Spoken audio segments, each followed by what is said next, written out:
पार्थाय प्रतिबोधितां भगवतां नारायणेन स्वयं व्यासेन ग्रथिता पुराणमुनिना मध्ये महाभारतम् अद्वैतामृतवर्षिणी भगवती अष्टादशाध्यायिनी अम्ब त्वामनुसन्ततामि भगवद्गीते भवद्वेषिणी.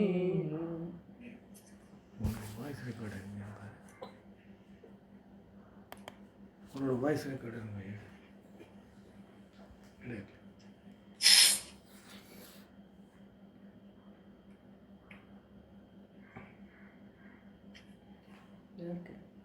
போடு. ஸ்டார்ட் பண்ணுறியா Prashanth? We had a school called Mahatma in my 8th standard, Swamiji. This used to be the sloka every day. I never knew that this was from Bhagavad Gita. Yeah, very, very important sloka, 15th chapter. Oh, okay, Arvind. I also used to like it when I... We had a school called Mahatma in my 8th standard, Swamiji. This used to be the sloka every day. I never knew that this was from Bhagavad Gita. Yeah, very, very important sloka, 15th chapter. Oh, okay, Arvind. I also used to like it when I was doing Gita study. A few verses I have memorized at that time. I'm talking about 30 years back. One of these verses is this: Nirmana Moha Jita Sangha Dosha Adhyatma Nitya Vinivritti Kama Dvandve Vimukta Sukha Dukkha Sanyayi Gacchanti Ammudaha Patam Avyayam Tat. This is a very, very, very close to my heart. At that time, I'm talking about 35 years back. படிக்கிறியா Prashanth? நான் படிக்கிட்டு போகிறேன். Yes. நீ படி. Jita Sangha Dosha start. இது வந்து இல்லை, நீங்கள் இப்போ mute பண்ணியிருக்கேன். இப்படி பிரசாந்த் படிக்கிறியா? நான் படிக்கிட்டா படிக்கிறியா? There's some problem with this connection. நீ படி. Okay. Are you able to hear me now? Yeah. Hello? Yes. Jita Sangha doshas are those who have conquered the fault of association. Any object without which you feel incomplete is one to which you have Sangha attachment. Can be conquered only by inquiry and growth. The use of the word Jita, conquered, indicates that there is a battle to be fought. This is true, but it is purely a cognitive battle. We do not really know all the things that we are attached to. Only when we lose them do we realize how integral they were to our sense of well-being. As they keep surfacing, we try to understand each one as an attachment which is purely a thought. There is no real attachment if we analyze it. A particular way of looking at things and ourselves created an attachment, infatuation, or even an obsession, all of which are binding in nature. Those who master these by proper vichara, inquiry, are called Jitasanga doshas. Naturally, they are Vinivritta kamas, those from whom all binding desires have gone. The prefix "we" here indicates that the desires have gone in a particular way. Generally, desires mean leaving something behind. Vinivritta means nothing remains. When you eat onion or garlic, even though you wash your hands and rinse your mouth, something remains in the form of odor. Similarly, even though desires may go away, they leave some residue. You have given up something, but a subtle longing remains. Though you may have behaviorally given it up, you have not grown out of it completely. Whether I have given up something or grown out of it, I am without the object. But outgrowing is the only real giving up, that is sannyasa. For that, I have to be adhyatma nitya, one who is always committed to seeing the real nature of oneself. Otherwise, giving up things that I have not outgrown will leave a vacuum into which all sorts of new desires will rush. In reality, it is not so much a giving up as a dropping off, as something more compelling occupies more and more of one's time and attention. This is a commitment to always seeing the real nature of oneself, adhyatma nityatva. With this kind of a positive pursuit, there is direction, discovery, and growth. All these take place naturally. The commitment is total. Commitment is not even the word. What commitment does the lovelorn person have to dwelling on his beloved? It is natural. He cannot do anything else. No matter what activities, conversations there are, he may be called upon to participate in. His attention is always on the one he loves. This is the life of a seeker. It is not mere dwelling on oneself. Any depressed person does that. This is a consistent, proper inquiry into the nature of Paramatma through Shravana, Manana, and Nididhyasana. The people under discussion here are those who are totally free from the pairs of opposites, which can be reduced to what we call the pleasant and the unpleasant, Sukha and Dukkha. In all situations, they enjoy a mind which is composed and capable of facing facts as they are. As a result, they are free from error, they are not deluded anymore, they are amudas. Amudas. Muda means? Amudas. Yeah. Muda means, amudas Yeah. means opposite. Not Amudas. Muda They we go to that. know, no? Mudam we say in Tamil also. done. Muda Nambikkai and all that. Moodanambik. Muda means Amudas. false. Mudas means one who has grown out of the false. In Japanese, Muda means waste. Yeah. Same. Almost. It is the same meaning. It looks like almost same. Yeah. Yeah. They go to that end which is imperishable. Tat avyayam padam gachanti. More about this end is told in the next verse. Yeah, see how beautifully, yes. The whole thing, no? If you notice, Nirmana Moha Chitta Sangha Dosha Vinivritti Kama Dvandvairvi Mukta, that is coming in the next, Dvandvairvi Mukta, all are, what do you call? It is all nivritti, in the sense, all these have been accumulated by us over a period of time because of our lack of understanding or our identification with our body, mind, and all corollary desires, positive and negative desires, and the dveshas. So the whole thing is, one error has compounded us to move away from what is reality into the other side. So now what we are doing is only by our understanding of what is my reality, I am getting rid of what I have unnecessarily associated with. Moha, mana, sangha with attachment, all that we are acquired over a period of time because of our lack of understanding our reality. We placed our I in body and mind and senses, and because of this, all this have come in later. Now, once we understand my reality is not body, mind, and senses, I have body, mind, and senses, my reality is I, a powerful being, then automatically what all belong to these body, mind, senses, and the attachments will drop off. So that is why he says it is not a question of a struggle, or if there is a difference between tyaga and sannyasa. It will come later, the 18th chapter. Tyaga means you still have a value for it.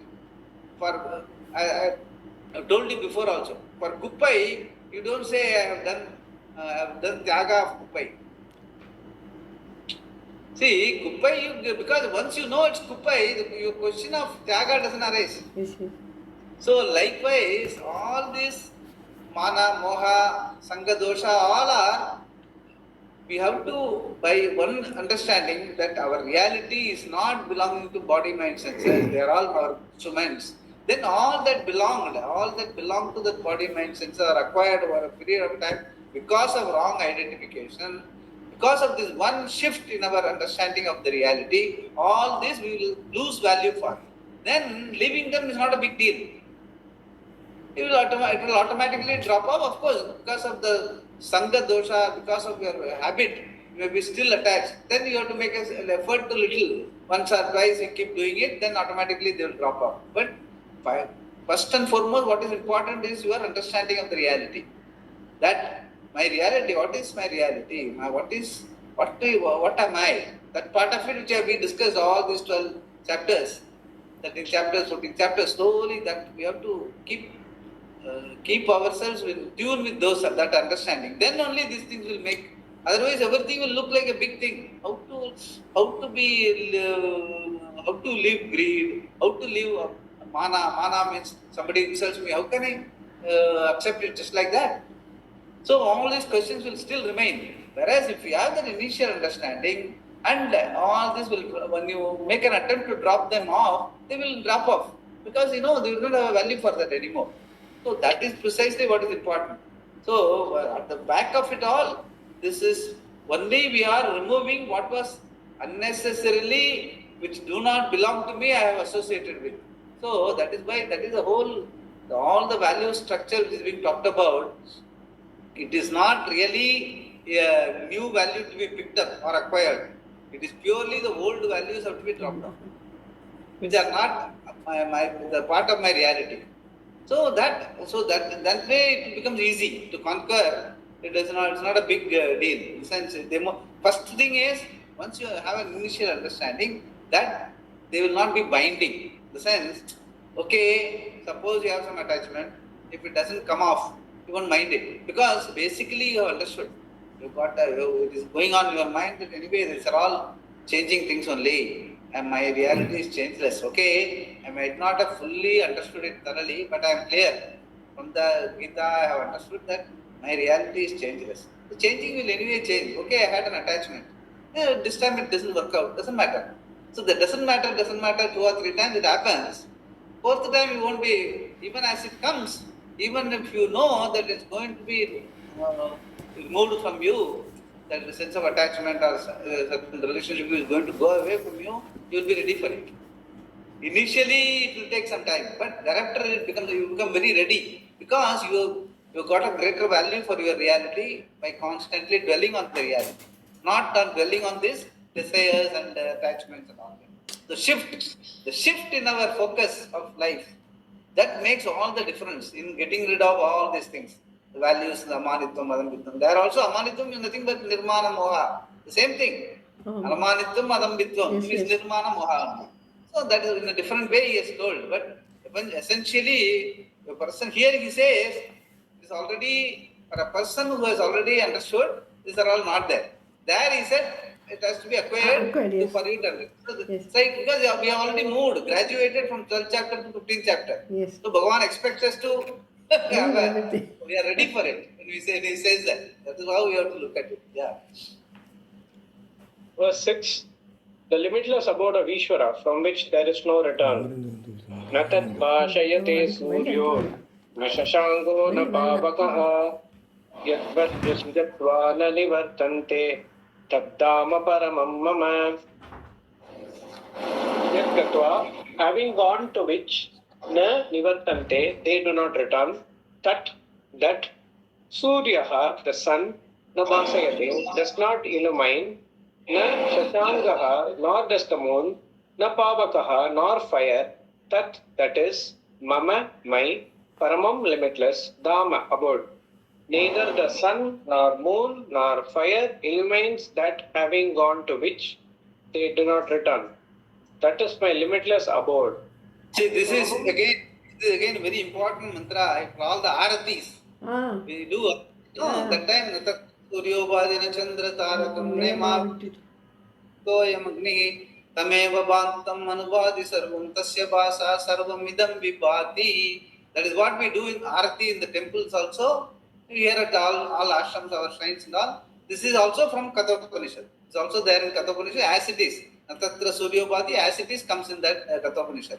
See, what he says is, now with your understanding of the Atma Tattvam and Ishvara Tattvam being one light of consciousness, with that light cannot be compared with any other small light, the lamp which we light up, or a Karpuram which we light up. They are all small compared to the Atma Jnanam or the light of consciousness. That is what he is saying. Nothing, not even Surya, not Chandra, not your lamp can really show me up.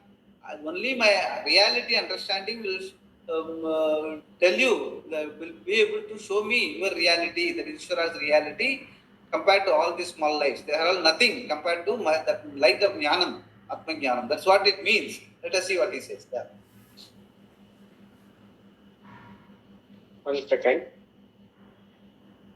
Daman.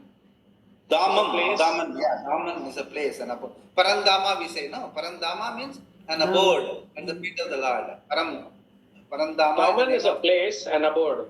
The use of the words Pada and Daman in these verses reflect the Vedic background. The scriptures of any religion, including the Vedas, promise a place or places to which you can go after leaving this world. Heaven, for most religions, is the ultimate destination, and in the Veda, words like Padam and Daman are used for the end that is being promised. Since these words are common expressions for the desired end, the same words are used for moksha. But while heaven is a place to which people go and then return, moksha is not. Whenever we see one of these words used with reference to moksha, it is often qualified by they do not return, na nivartante. He could simply say that knowing this, they become Brahman. But the use of the familiar words for heaven remove the metaphor and also imply going to heaven is not an end in itself. Coming back is involved in every going except for this one. It means the going here is figurative, upachara. You do not go at all. You are that Brahman. Whatever you are. That is why we have to understand we can never, it is never, what do you call it? You can never know Brahman. See, it is not.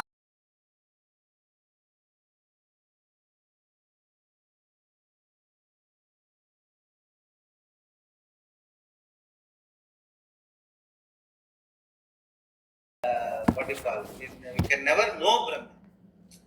See, it is not Brahma Jnana means it is not knowing Brahman. It is only being Brahman. Yes. Because you know, whatever you know, it will have its boundary. It will have an object, a time and place. Whereas here you are talking about there is no place, there is no time involved. That is why when you go, there is no coming back. That's sort of a Paramdama. So when no time and place is involved, you can never know. Only when there is time and place involved, there is an object you can know. Whereas here there is no time and no place involved, no space involved, nothing. So it's not a nothing, it is no thing. So when that is the case, either you are or you are not.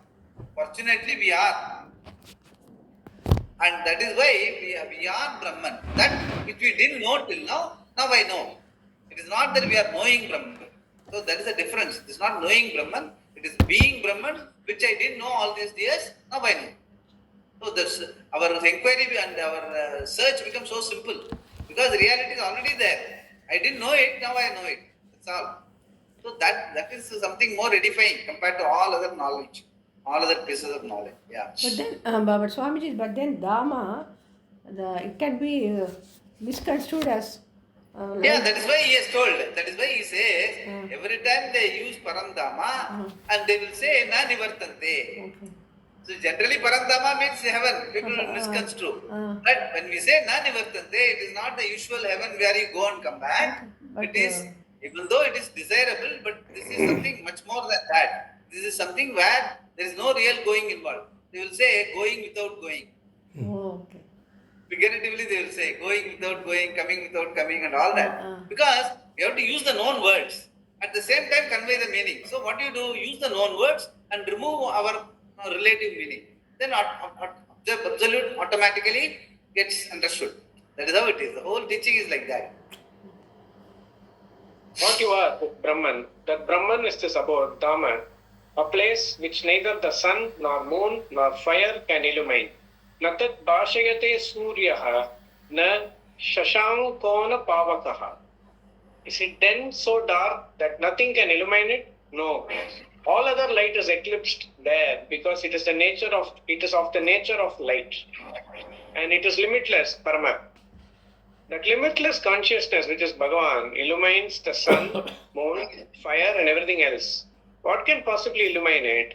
Even though the sun has the capacity to light up the whole earth, it does not light up the Lord's abode. When the sun cannot illumine it, how can the moon or the fire, which include all other sources of light, illumine it? So that is why the Gayatri mantra is very important. The Gayatri mantra is what? Tat savituhu varenyam vargo devasya dhimahi. That which illumines the sun and illumines me also, vargo devasya dhimahi. and let it illumine the whole world. Diyo yona prachodhyayat, our prayer. So the understanding is, in Gayatri Mantra is very clear. That which illumines the sun is that which illumines my mind, also mind, buddhi, mind, everything. In the sense, the being. So that which illumines the sun we are talking about. It's not sun can illuminate. Sun cannot illuminate. The sun itself is getting its illumination from the Parandama, the awareful being, or you can say Atma or Brahman, whatever you call it. So that is what is being talked about here. Yeah. The concept, Actually, the content of this verse. Actually, the Gayatri Mantram is a prayer to sun. Yeah, actually, it is the prayer which is what you call. It is not even in the sense. It is the prayer to Brahman only. See, the prayer is Om. Om represents Brahman. Om Bhur Bhuvaha Tatsavit. That's how it starts. Om only actually Tatsavit. Om Bhur Bhuvaswaha generally it gets added, but it's not part of the mantra. Om is the mantra. Om in the Upanishad means only Brahman, Atma or Brahman. Om iti Atma, Om iti Brahma, Sarvam Kalpitam Brahma, Atma cha Brahma comes in Mandukya Upanishad. Where Om is the Pradhana mantra. So Om iti Atma, Om iti Brahman. That Om alone illumines that Savituhu Varanyam. So it is not, generally it is told Surya Gayatri or what you call Savitu Gayatri and all that. But it is, even though it is a prayer to the sun, every day we do during the Sandhya between sun and heaven and all that. But basically the Gayatri Mantram is a very universal mantra. It is total, it is what you call it, reflects the whole understanding of life as Om, as the powerful being. That only illumines the whole thing. That is how it is. But initially when the child or the boy is initiated, we call Sandhyavandanam part of the essential part of Sandhyavandanam. But later, the Vedanta, I think I shared with you one particular Gayatri Mantra, one thing, that both the meanings are given. Sense, what is meant for a bachelor or a person who gets initiated, Gayatri? What is the Vedanta meaning? What I am referring to now is the Vedanta. What is this being referred to is Vedanta meaning. Sense, once you understand, once you grow out of life, once you understand life is the reality of life, then Om is the reality of life. It illumines the sun, it illumines your own mind, and it illumines the whole world. So, Jiva Jagat Ishvara is getting reflected in that Om, and that is the being, the awareness being, the reality of both Ishvara and you. So that is the only reality. Basically, there is no second reality. That is how finally it comes to. That is the mantra. That is the meaning of the mantra in the Vedanta. That you can go through that particular Gayatri PDF which I have sent to you. Paramarthananda had given. Yeah. Prashant. Consciousness does not require any light to illumine it.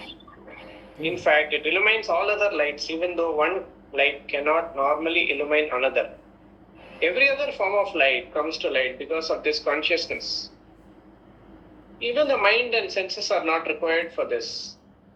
Even the mind and senses are not required, for this is a light from which they have a borrowed existence. Consciousness lends its existence to the mind, the senses, and to the whole world. When everything is myself, how is there any possibility of returning or even going to that place? Thus, those who go there do not return. Na nivartante. The content of this verse is expressed in another verse that is present in Kathopanishad, Shvetashvataropanishad, and Mundakopanishad. That's what I was telling you. The Natatra Suryobhati, that's what I was telling you. Same thing. That's what they are referring to. Yeah. Kathopanishad 2.2.15, Mundakopanishad 2.2.10, and Shvetashvataropanishad 6.14. Yeah, all these are the same one, Natatra Suryobhati. That is what it is. Yeah. It says, there the sun, moon, and stars do not shine. Just lighting does not shine there. Lightning. Lightning also does not shine there. This lighting does not shine there. What can we say about this fire? Fire means a small fire, that lamp which we show to the Bhagavan. That's what he is referring to. Yeah. Na tatra suryo bhatina chandratarakam nema vidyuto bandikato yamagnihi. Yeah, that is what. He has not given the full one. Actually, yeah, we were telling this like a one full mantra. Now Amma always specifically reads this part alone separately after the mantra is over. Yeah, basically for Arati, you should do this. Ama. Arati, this is the first mantra. Every other mantra should come. Rajadi, Rajaya, or some can come later. Ama. This is the first mantra you should say. Because this is a really significant mantra. Tatra Suryo, because you are showing the flame, no? Karpura Arati, you are showing. Karpura Arati, what it does is this. It represents, the flame represents this Natatra Suryo Bhati Nachandra Tarakam, that the oneness between Ishvara and you.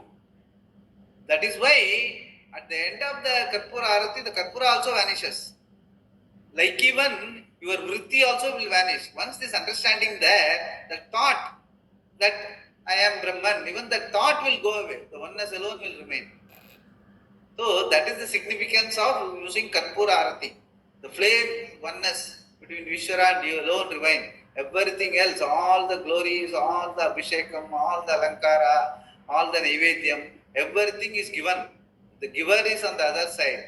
The receiver also is on this side. The received and the given are all the whole world, including your body, mind, senses, all the arati, all the glory, all the abhishekam, alankaram, all wealth, glory, vibhuti, everything. All are symbolically represented in the murti and given. Now everything is put there. Now this side the receiver, the being is there. There the giver, the being is there. The oneness is signified by the flame. Karpura Arati, Natatra Suryo Bhati. When you say that, the oneness should emerge in that sloka as you chant it. If we can do it on a regular basis, that itself will result in the communion between Jiva and Ishvara. That is precisely the purpose of that Arati and the purpose of the whole prayer. Whole puja is meant for that. Everything else is given or received. Both the given and received are changing. The receiver and the giver are changeless because they have nothing. In the sense, once body, mind, sense is not there, then what are you? You are just the being. And the whole world, all that is there is Ishvara means. What is Ishvara then? Ishvara Swarupa is the same powerful being, same Desha Kala Vastu Aparichinna being. So the oneness automatic. You don't have to tell once you understand. But till the time you understand and own it and claim it, you have to keep doing this as a bhavana. The devotee Ishvara bhavana has to continue till the time you say Ishvaroham as your reality. Yeah. The sun illumines everything, thereby making it possible for the eyes to see. They cannot see an object unless it reflects light. In this sense, Shankara says it is the one which illumines everything. Sarva Avabhashaka. When we perceive any object, it is true that the sun or any other source of light illumines it for us. But that light is useful only in illumining it for the eyes. But it is not enough for the purpose of the perception of the object by the mind. There, the contact of the eyes with the object brings about a thought form, vritti, with which when perceived by the mind, destroys the ignorance of the object. In the mind, that thought form, vritti, also has to be illumined. Only then the object will be seen by the mind. And there, the sun, moon, etc. have no access. Only Atma can illumine the vritti and is therefore the real source of illumination. See, that is what it is. Beautiful it is. No, Yeah. see, even though the sun can illuminate all the objects, but unless you open the eyes, it doesn't matter whether that object is there or not. So the eyes have to open. For eyes to open also, the intelligence, creative intelligence has to function. And for eyes to have the light, even though it may be opening, but it may not have light. Even for that, the mind has to, the nerves have to connect to the ophthalmic nerves. All that connection has to happen. Who makes it happen? And who makes the mind function? Who makes all those ophthalmic nerves function?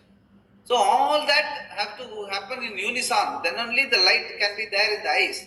When only there is light in the eyes, all that is illumined outside can be seen.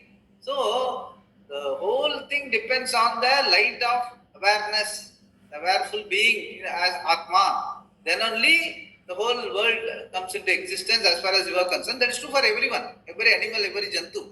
So the whole, essentially what it means is the light of awareness alone makes the world illumined for the anyone to perceive the world. Not only this is only eyes is only an example, upalakshana. That is true for every other senses. If you, even for your ears to function, even if there is a dynamite outside, if your ears don't function, you won't hear it. So doesn't make a difference whether the dynamite or a swanam is going on there. So that is likewise every sense. If you look at analyze every sense can be illumined only by the awareful being, which people may connect that the mind and the nerves, this nerve comes connected this, but who makes the nerves connection? Yes. That neither the scientist only tells what is connection, but how it is connected. If you ask that question, they don't know. They may go up to some point, but one more question they won't be able to answer. So that is precisely what we are talking about as consciousness. That Chit Swarupam, Sat Swarupam, the reality of our awareful being, which is not quantified, because it is not objectified. It need not be objectified because it is you, and it is Desa Kala Vastu Aparichinnam. That is the reality. That only illumines the whole thing. That is precisely what is being told here.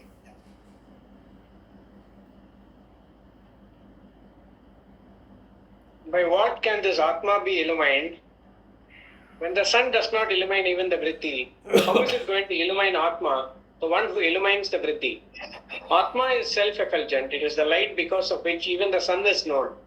This limitless light is I, the Atma, which Bhagavan says is my Dhamam, my Daman. Daman, abode. Yeah.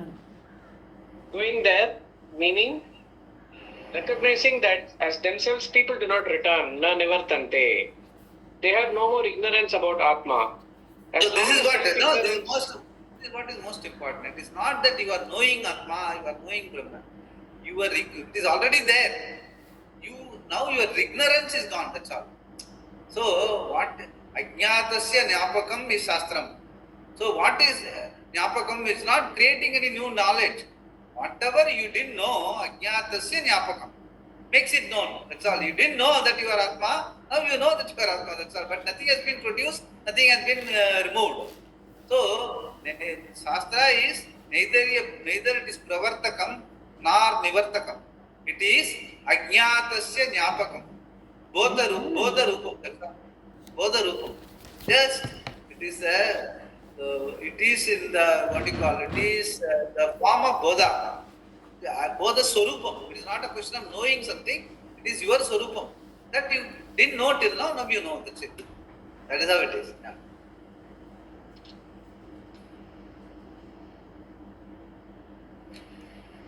As long as self-ignorance. As long as self-ignorance persists, there is an agent Karta and an experiencer Bhokta, and therefore there will be coming and going. Introducing the next verse, Shankara raises an objection.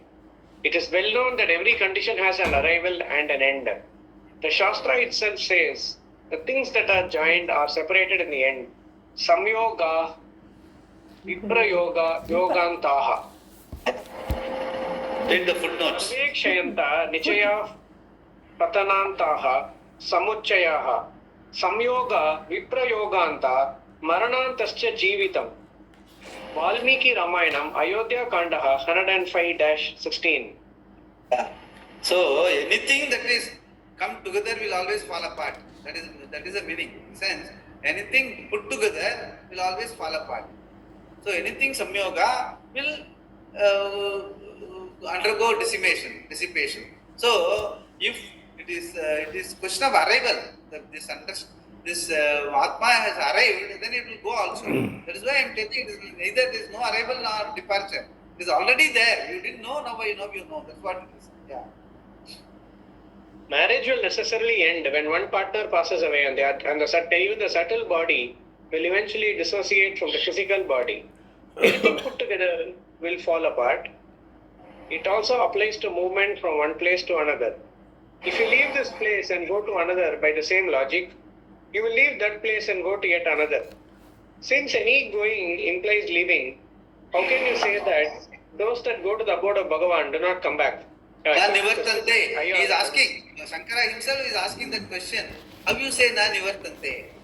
When Parandama, once you go to the abode, And na nivartate, how can you say? That is, he himself is asking the question, and now he is explaining it in the next verse. Yeah. Verse 7, line 1. நீங்கள் படிக்கிறீங்களா? An amsa of me exists as the eternal jiva. Mamai vamso jiva loke jiva bodh bhuta sanatanaha. Only one line. The second line he has explained. The second line will be taken in the next this verse. verse has been taken along with the next verse because it connects with that. Yeah. This is a very famous sloka. Yes. Mamai vamso jiva loke. Jiva bhuta sanatanaha. This is a, what you call, this is on which this entire Vishishtadvaita holds on to this. Oh. Because Bhagavan says here, Mamai Vamso Jiva Loke, that one of my Amsa is Jiva. So Amsa, Amsi Baba. Listen, Bhagavan is Amsi, I am only one Amsa, I am one part, what they call Vispulinga. I am one spark of the divine spark called Bhagavan. This the whole Vishishtadvaita is hinges on this particular verse, on this particular sentence. That is why he is explaining it in detail. Just listen. Yeah. Actually, Swamiji, when this statement is being made, Mamai Vamsho Jiva Loke, Jiva Bhuta Sanatana. I have seen in many Krishna-related functions, one person will be there, he will act like Krishna, another person will act like Radha, they will do all that jingsha, like that dance, and then they will do all those things. Actually, is that form of worship also a form of worship, like accepted format like that? Because we only talk about Mananam Nididhyasanam until now. From the very beginning we have been learning Gita, right? Actually, that is in the sense we are, because this is what we know, like we always think there is another. Communion is the whole Laukika life. It has been hinging around this coming together.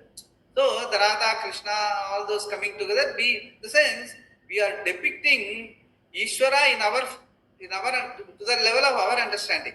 Instead of growing up to the level of oneness, we are justifying or bringing down Ishvara to the level of our understanding. That is, oneness is between Radha and Krishna and Gopi and Krishna and all that. So that is okay. That is okay initially in terms of the devotee, which I was telling, the devotee-Ishvara relationship. Even that bhavana is good initially. But eventually, we have to understand there is oneness. There is no devotee-Ishvara. There is only Jiva-Ishvara, oneness, because the reality is essentially the same. So that is what we are graduating into. Initially, it's all okay. Every form of prayer is okay. Nothing is denounced. But that is not, that limiting ourselves to that doesn't take us anywhere. That is what this whole study is all about. So you don't have to go around and tell them, no, that's all not done and all. But we have to grow out of it. That's very important. The reason why I'm asking this is, Swamiji, my ears actually is unable to hold two things in my life. I have been always allergic, I would say, in the sense, one is this Jingchaka worship, form of worship, people dancing in front of you and doing Dham Dhum. I'm not able to accept that. It tends to get me angry. That is one thing. Second thing is, I have seen, when you go to a Kacheri, Swamiji, 30 minutes, they will sing very well with Radha and, the devotion will be so high. Krishna, they will sing. It will be very nice. But after that, this Alapana is there, no? This, those type of music, I do not know. It is not mental makeup. I also tried to keep my mind free and sit there and try to close my eyes and listen. It irritates my senses a lot, actually. My ears get very dull. It gets too much into my ears. Very loud it is, like that. Why does this happen, Swamiji? It can be, it's all part of the, sometimes it's part of the samskara, that it is not, somewhere along it has put you off. So that has carried, that bias has carried. And second thing is that it becomes, as you say, it becomes too loud, where there is no bhavana, there is only noise. So those things, people like to, when they have a bhavana, when there is a bhavana that is brought in, your communion between you and the Lord, you would prefer to have silence so that you can relish it. At that time, suddenly noise comes, you get disturbed. So those things are all very relevant. But what is what is the tatparya is that there is no separation for you to say put together. What he is trying to say is that anything put together will come apart. So you should not be looking for something together, that myself and the Lord and all that. By keeping the Lord away and becoming one, that is okay. That is okay. The dasa, dasi, bhava and all. That is precisely the Vishishta Dvaita is all about. The whole thing is you are always separate from Vishwara, and the whole worship and the whole Parandama, the attitude is one of expressing your total devotion as a dasa dasi bhava. So the separateness is very important for them. That is why for Vishishta Dvaita and even all theology based religions, the separation of Ishvara from Jiva is very important. Then only devotion is possible. But we say that the devotion is fine to keep you away from the other attractions in life. But finally, the devotion has to culminate into understanding what is Ishvara, what is self. That has to be inquired into. Once you inquire into, it is only very obvious that the oneness of the Jiva's reality and the Ishvara's reality has to be one only. Reality cannot be two. That is what the whole Shastra is insisting. The reality cannot be two. Reality is ultimate when you say it cannot be two. When you intimately you can see that your reality is Desakala Vastu Aparichinnam, that you are the being, even your body, mind, senses, intellect, whatever you acquire is other than you, then what are you? What I am neither the object nor the subject. I am not bound by time, not bound by space.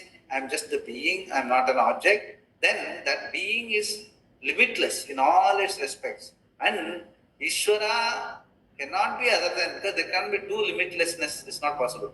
Limitless can be one. That means your reality is Ishvara's reality. And understanding that oneness is the ultimate bhakti. That's what we have said. Jnani, there are 4 types of jnanis. The ultimate jnani is jnani tu atmaiva memayam, matam. Bhagavan himself says, jnani is me. That is his ultimate bhakti. So our understanding, we have to grow into that ultimate bhakta. We don't want anything leftovers. It's not a question of just being a devotee and Ishvara is separate all the time. The separateness will still be there. Whether you come close to him or you feel one with him in that bhakti and all, is fine. But still you are separate only. No, that the separation is not acceptable, because your natural fundamental reality is oneness. So unless you understand this thoroughly, you are going to be left with a dukkha lesa all the time, expecting something. So suddenly the bhavana gets disturbed by noise or by somebody. You have a certain mental frame in which you are having that oneness with Bhagavan, and suddenly something happens. How long you can sit in the puja room? You cannot. How long you can sit in meditation? You cannot. Something will always disturb. So then immediately you will feel more agitated compared to what you were before doing meditation. Because at least in meditation you were calm for half an hour, you were almost one with your object of meditation. Suddenly somebody disturbs. So why I did this meditation? Before this I was okay. I was able to get along with the crowd. Now I am not able to get along with the crowd. I am allergic to all noise, and all that will come. So that is why eventually what is it's not a state. It is a question of understanding. Once this understanding is there, which we have been always discussing, the changeless is my reality. Every change it depends on me, the changeless, for its being there. It is available for perception and transaction only because I am the changeless being. So I only give reality to all these changes. That understanding will really has to sit nicely, so that you can change or noise or anything. You will, okay, this will also pass. What has come in will go out. A noise that has come in will stop in time. A distraction that has come in will go out in time. All that you will be able to accept. All the distractions, the whole thing, the whole world of noise nicely sits on this changeless reality. Like Shruti, that is why it's called Shruti. On the Shruti, all noise can stay. That Swamiji used to say, the Shajjam, that is even in Ragas, all the 7 Shrutis are only from Sat. Sajjam, it's called Sajjam. So the Shruti, the basic, the what is the Tambura, whatever you call it, the basic Shruti is on which all noises sit. Sit. The same way, the basic understanding of life is the changeless being which I am, on which all things changes happen and move, happen and move, happen and move, happen and move. That will you will be able to reconcile to all the changes with equanimity once you know for real that this understanding that I am the changeless reality. That is precisely what we are trying to say. Yeah. Mama, my, eva, alone, amshaha, apart, jiva loke, in the world of living beings, jiva bhutaha, as the jiva, sanatanaha, is eternal. In the world of living beings, a part of me alone exists as the jiva which is eternal. Briefly, Bhagavan says here that they do not come back because they are himself. The going is nothing but recognizing the self to be the Lord. When the Lord is everything and is eternal, how are they to go away from him? Where will they go, and how can there be any question of movement when there is no time? Amsa means fraction. The one who has become a jiva, jiva bhuta, is like a part, amsa, of Bhagavan. This statement is not to be misunderstood. Here, when we say the jiva is an amsa of Bhagavan, it only means that the jiva is not another object, another entity. As we do not think of our hand as an object other than ourselves, the jiva is not other than Bhagavan. If he is, we cannot say that he is a part of Bhagavan. As another object, he can go and come back, because when two things are brought together, they will dissociate. But here, Lord Krishna says that it is not so. The jiva is a part of him. But if the Lord is whole, Purna, how can he have parts? And if he does consist of parts, he would be subject to disintegration. In that case, either this is a mistake or it is an expression that requires understanding. Jiva Loka is what is experienced by a given jiva. It is not the world of jivas, but the world of a jiva. He thinks of himself as an agent, and even though he may have studied the Veda and may be doing Vaidika karmas, he is nevertheless ignorant of the nature of himself. In this world, he understands himself as an agent karta and an experiencer bhokta with reference to a given body. Because it is the Atma that assumes the status of karta, this jiva is sanatana, eternal. Jivatva goes only in the wake of knowledge of Atma, that is eternal. The amsa is like a reflection. Here, as well as in other worlds, we have an infinite number of doers and enjoyers. Are they separate from Niravayava Brahma? No. Then how do we account for this number? They are only a fraction, amsa of Brahman. Shankara says it is like the reflection of the sun in water. No matter how many reflections there may be, there is only one sun because of which there can be the appearance of many suns in the water. The reflection is totally dependent on the sun, while the sun is independent of the reflections. And further, in a reflection, the totality of what is reflected is seen. You do not see merely a part of it. Nor are there two things in reality. One is Satya and the other is Mithya. So now we have to account for that Mithya. There are an infinite number of jivas and all are Paramatma. All the subtle bodies, the lokaya, Loci. Loci, plural of locus. Loci of the agents and experiences are nothing but Paramatma, and the reflection of the consciousness there is also Paramatma. An agent is not an entity. It is nothing but a notion, a thought that exists only as long as the mind is present and ignorant. If you go to sleep, the agent is gone. The moment you wake up, it returns. Where did the notion of being an agent go? It does not go anywhere. It merely resolves into consciousness. That is why we say that the agent is Mithya and not Satya. And here also, Swamiji used to say one thing. Even though for explaining we say reflection, in the reflection of that sun, you cannot heat water. Okay? Whereas in our the conscious being that is there in each one of us is as good as the conscious being in the Paramatma and the Sun. It is not a reflection. We only use the language, but this the consciousness is Purna, total. It is not like the reflection of the sun in the water. No, but So no. the reflection of sun in the water, you cannot heat, right? Yes. And also you cannot even, the reflection you cannot use it to even light up. Yes. Sunlight Yes. So even though you use that, what we say, the sun is seen in the water. Sun full, we don't see part of the sun, we see the full sun. But the reflection is not equivalent to sun. Okay? Even though we see that, whereas the consciousness in individual, each one of us is Purnam. That is why Purnamadaha, Purnamidam, Purnat. Purnam, because there is no real medium. There, the water is a medium, what you call a frame, a mirror is a medium and all. Here there is no medium. There is only one consciousness. Everything else is changing. The body, mind, senses and all that. It's not that in the mind or the senses the consciousness reflects. Even though we use that language, but all of them are subsisting. The consciousness, the being, mind and all, everything is just changing all the time. Just reflects, and that is why the Karpura Arati. Karpura also goes. Only the flame of oneness remains. The same way that consciousness alone remains in each individual. However many jivas are there, how many plants and jantus are there, in everything the consciousness is reflected because it is changeless. Whereas everything else is changing.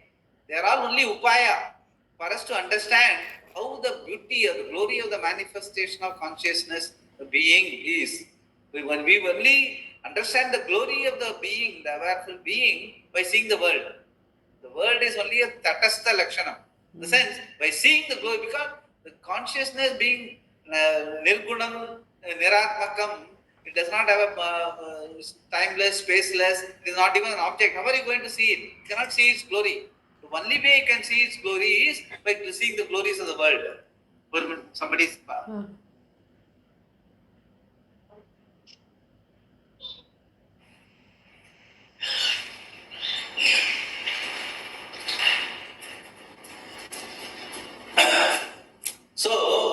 So to that extent, this consciousness is much more than the reflection. That is why the Chidabhasa we generally use in even